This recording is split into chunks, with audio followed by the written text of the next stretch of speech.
Здравейте! Наживо от София започва големият финал на Гласът на България сезон 9. Аз съм Иван Тишев и нямам търпение концертът да започне. Очаква ни кулминацията на един жесток сезон. Шестимата финалисти ще се борят за вашата подкрепа в 3 етапа. Накрая един ще се окичи с титлата Гласът на България и голямата награда от 50 000 лева. А сега силни аплодисменти за звездните ни треньори, действащия шампион Галена!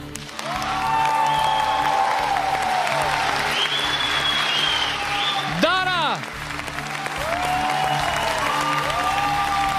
Любо Киров!